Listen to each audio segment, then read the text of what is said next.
Oke, bismillahirrahmanirrahim. Assalamualaikum warahmatullahi wabarakatuh dan juga selamat sejahtera. Pada hari ini pendidikan jasmani ya, pendidikan jasmani tingkatan 5.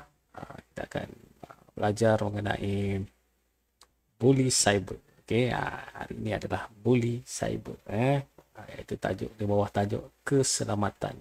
Oke. So kita akan tengok. Oke, yang pertama sekali, standard pembelajarannya menjelaskan jenis bully cyber.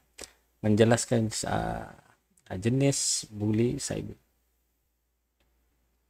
Oke, menerangkan kesan bully cyber terhadap diri dan keluarga. Menilai situasi yang mendedahkan diri menjadi mangsa bully cyber. Menjana idea cara menangani dan menyebar luas tentang bully cyber lah. Okey, kita tengok. Apakah itu bully cyber Okey, kita tengok pernyataan dekat sini kata, kebanyakan kita mudah lupa diri apabila melayari media sosial. Okey, seolah-olah ingin menunjukkan kehebatan, mengkritik, menegur dan mengecam orang lain semata-mata untuk mendapatkan beribu-ribu tanda suka dan kongsi. Okey. Ini zaman sekarang punya sistem lah. Maksudnya dia viral dulu baru ambil tindakan. Tak tahulah sebab ini betul ke tak betul dan satu lagi apabila dia viral kan tu, kalau satu viral tu seronok dia tengok ke apa ke, dia dapat like yang banyak lah, suka kan, dan kita share ramai lah. Kadang-kadang orang yang menjadi mangsa tu dia tak berapa sukalah, tak berapa gemar, itu kita panggil bully cyber. Okey, kita lupa bahawa perbuatan kita telah menyebabkan individu yang menjadi mangsa kecaman berasa tertekan dan tertindas. Itu ada kalanya perbuatan bully cyber ini menyebabkan mangsa cenderung mencederakan diri sendiri, mangsa pula jadi cenderung mencederakan diri sendiri mencederakan diri sendiri akibat tekanan daripada punca individu yang tidak bertanggungjawab. Orang lain buat tentang betul, belum tentu betul tidak dah disebarkan. Individu pelaku hanya akan berasa terkesan akibat perbuatannya apabila kenalan terdekat ataupun ahli keluarga mereka menjadi mangsa bully cyber. Dengan adanya undang-undang seperti Akta Jenayah Komputer 1997, Akta Komunikasi dan Multimedia 1998 dan Akta Kanak-Kanak 2001, gejala bully ini dapat ditangani. So sampaikan dah ada akta ni pun baru juga tahun Akta Kanak-Kanak 2001, dan dia juga Akta Jenayah Kota 1997. Mungkin pada ketika ini sudah meluas penggunaan media-media sosial dan juga internet daripada negara kita pun sudah begitu baik pada ketika itu. So akta-akta ni dia telah dibuat. Okey, saya perlu bijak memilih sebab dia nak tengok apa media sosial tidak mendedahkan maklumat, mesej yang akan mengancam. Okey, itu sekarang ni hampir keseluruhan penduduk di dunia mempunyai akaun media sosial, tak kira lah apa-apa pun, Facebook ke Twitter ke Instagram ke TikTok ke apa kan, hampir keseluruhannya di dunia ni ada dia punya akaunnya sendiri. Sedangkan kita nak main game pun kena ada akaun media sosial tu untuk kita registration. Okey, so jadi kita terdedah dengan perkara-perkara yang global ni. Kita terdedah dengan hingga boleh satu dunia tahulah. Okey, bully cyber bully cyber ni adalah tingkah laku seseorang atau kumpulan individu atau kumpulan individu secara berulang kali melalui media elektronik dengan mesej bermusuhan. Yang ada yang mesej bermusuhan agresif bertujuan untuk menimbulkan kemudaratan dan ketidakselesaan pada orang lain lah. Okey, perbuatan bully cyber boleh mengancam, memalukan atau menakutkan seseorang melalui medium elektronik seperti aplikasi message tag SMS. Dia buat melalui apa? Ada talian, pembelajaran talian, ada email, ada laman web sosial. Dia masukkan dalam dia punya web tu, telefon bimbit dan juga permainan internet. Okey. Boleh jadi jenis macam tu jugalah gangguannya ataupun bulinya ya. Okey, kita tengok dulu jenis buli cyber ya. Jenis buli cyber lah mesej bertujuan untuk mengganggu atau mengancam ni. Ganggu atau mengancam, menyalahgunakan kata laluan foto milik orang lain. Ni dia siap hack ke ataupun dia tahu password orang lain ke kan. Dia kata nak balik benda ni kena bayar. Kena bayar sekian-sekian harga. Sebab yang kita dah hack ataupun ambil password kita.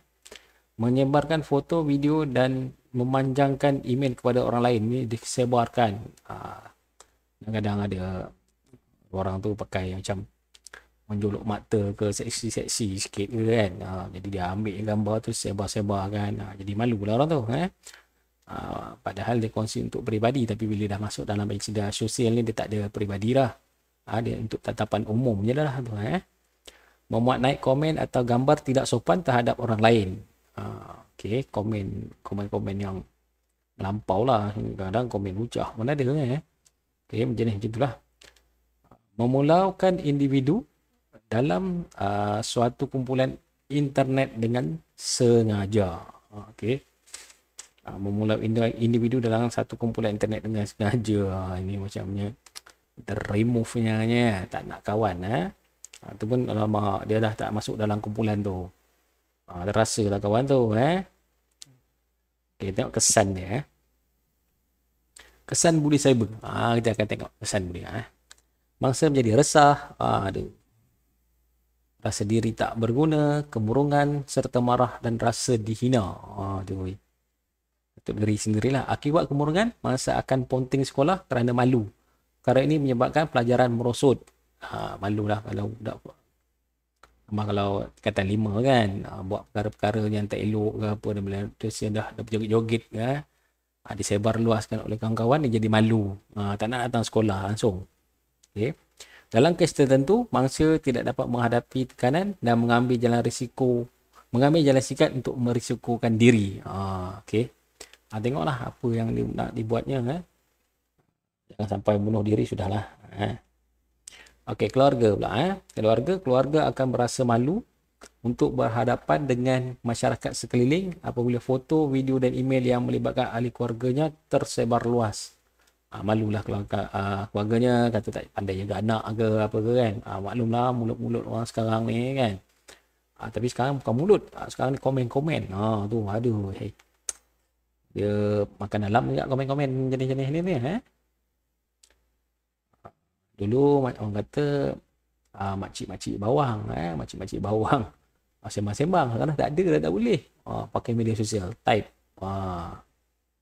Baru-baru ni pun ada juga dalam Facebook seorang artis yang tak dapat anak tu, tengok orang tu komen, aduh dah engkau mandul kata ya.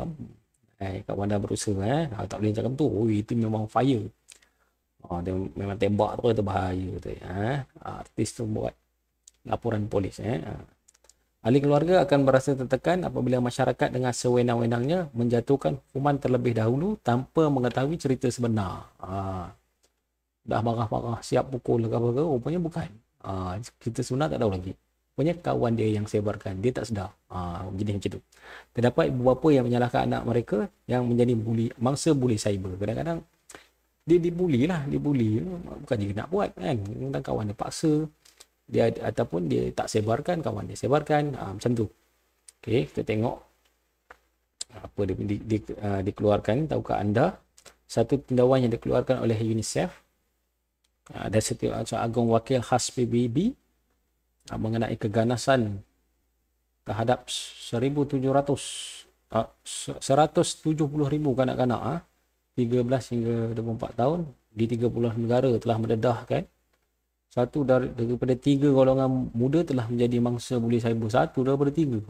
Satu daripada 5 mereka ponting sekolah sebabkan buli cyber dan keganasan. Hampir 3 suku mereka berkata rangkaian sosial adalah tempat paling biasa untuk membuli secara dalam talian. Okey. Sekarang ni macam dulu tak ada grup-grup WhatsApp ni apa semua. Sekarang pun ada grup-grup WhatsApp ni. Okey, dalam grup WhatsApp tu dah cerita-cerita panjang kan. Yang campur-campur kan. Untuk perhubungan bagus, tapi untuk buli cyber ni dia jadi tertekan lah kawan tu dalam grup. Di Malaysia lebih 5,000 responden menyertai kajian selidik mendedahkan 3 daripada 10 golongan muda menjadi mangsa buli cyber, mempengaruhi pendidikan dan kehidupan sosial. Dalam masa yang sama, 457 ataupun 9% mengaku menggunakan platform digital untuk mengganggu atau membuli. 9%. 63% tidak menyedari terdapat perkhidmatan bantuan buli cyber. Ada rupanya perkhidmatan. Kalau kita dibuli, kita boleh salurkan ada talian untuk aduan berkaitan dengan buli cyber ni. Okay. Situasi penyebab berlakunya buli cyber. Okay. Kejadian buli cyber tidak melibatkan fizikal. Seperti kejadian buli yang lain. Itu komen cantik sikit. Buli cyber berbentuk maya. Dia berbentuk maya. Namun kesan buruk terhadap mangsa, ada jiwa sebenarnya, menjadi lebih teruk berbanding buli secara fizikal seperti mengganggu emosi, tekanan jiwa dan kesan yang tidak dapat dilihat dari sudut lain. Situasi penyebab berlakunya buli cyber ni adalah seperti berikut. Kita tengok apakah situasi yang boleh menyebabkan buli cyber ni. Okey. Melayari atau meluangkan masa dalam talian terlalu lama. Banyak masa yang dihabiskan dengan melayari laman web seperti media sosial untuk mencari sahabat alam maya dan berbual perkara yang tidak memberi faedah. Ada sebenarnya memang bila kita main phone ni, ada media sosial kan, ada orang komen-komen ramai-ramai, ini seronok lah. Jadi kita tak sedar masa tu berlalu dengan begitu lama. Rupanya dah terlalu lama dah kita melayari internet tersebut. Sekarang ni macam menjadi satu keperluan kan. Apa yang saya perasan adalah kita dah tak membaca surat khabar lah. Surat khabar pun dah tak laku, dah nampak kayaknya dah tak ada. Bukan ada yang orang jual tu ada, tapi kita dah tak gunakan surat khabar sebabnya segala maklumat telah disebarkan ataupun ada di dalam media sosial. Okey. Membalas mesej atau menyebarkan mesej yang diterima. Kebanyakan mesej yang diterima di media sosial tidak diketahui punca dan sumber kesahihannya. Kebanyakan pengguna media sosial hanya membaca dan memanjangkan mesej tersebut tanpa menyelidik faktanya. Ini kita share lah, kita seronok share kan. Ada je share. Tengok, share tak betul. Dah tangkap. Okay. Terdapat juga pengguna media sosial yang suka memberi komen yang melampau batas terhadap sesuatu isu. Komen sedap mulut je, tapi fakta apa semua tak ada. Hidup ikut emosi kita sahaja. Itulah komen-komen yang biasa ada dalam media sosial ni lah. Okey, yang seterusnya, terlalu yakin dan percaya kepada rakan cyber. Rakan kenal dalam laman web dia. Okay, apa entah dia ayat power ke, seronok kan. Segala apa yang dia cakap ikut. Individu yang naif tentang selok-belok dunia media sosial sering menjadi mangsa. Pembuli cyber akan mengambil kesempatan terhadap mangsa apabila mangsa berkongsi maklumat peribadi, foto dan video peribadi mereka untuk melakukan serangan. Kadang-kadang tak tahulah, susah nak cakap kan. Dah siapa suruh kamu pakai pakaian seksi-seksi, tak pakai baju ke apa kan. Lepas tu kongsi pula maklumat dengan orang yang tak kenal langsung apa semua. Dan tu orang tu good lah kan. Jadi kita pula rasa malu pula. Mendiamkan diri tanpa mengambil apa-apa tindakan. Okey. Kebanyakan mangsa buli cyber hanya mengambil pendekatan diamkan diri sajalah dan membiarkan sahaja pembuli cyber membuli mereka. Pada pendapat mereka, dengan cara berdiam diri, pembuli cyber akan berhenti melakukan jenayah cyber. Dia tak nak berhentinya selagi tak dapat duit ke apa ke. Kalau dapat duit pun dia good lagi. So dengan cara terbaik tadi adalah buat pengaduan awam tu ke talian yang betul lah. Ingin hidup mewah dengan cara mudah dan cepat. Penjenayah dalam talian sering menggunakan kesempatan untuk memerangkap mangsa seperti menjual barangan yang tidak wujud dengan harga yang tidak rasional. Okey. Terdapat juga mangsa yang ditipu dengan dijanjikan hadiah lumayan dengan syarat perlu memasukkan sejumlah amount terlebih dahulu. Ada barangan nak dijual, harga 5,000, tapi kena lepas custom dulu ni. Harga murah, patutnya kalau dekat luar negara dekat 30-40 ribu harga, dekat di sini 5,000, tapi kena lepas custom. Kena bayar duit dulu. 1,000 bayar. Lepas tu kan, tak lepas lagi, bayar lagi. Tu nampak tipu. Selalunya teknik-teknik itu digunakan lah. Okey, mencegah buli cyber. Okey, terdapat beberapa langkah yang boleh diaplikasikan untuk membuli cyber. Mencegah buli cyber.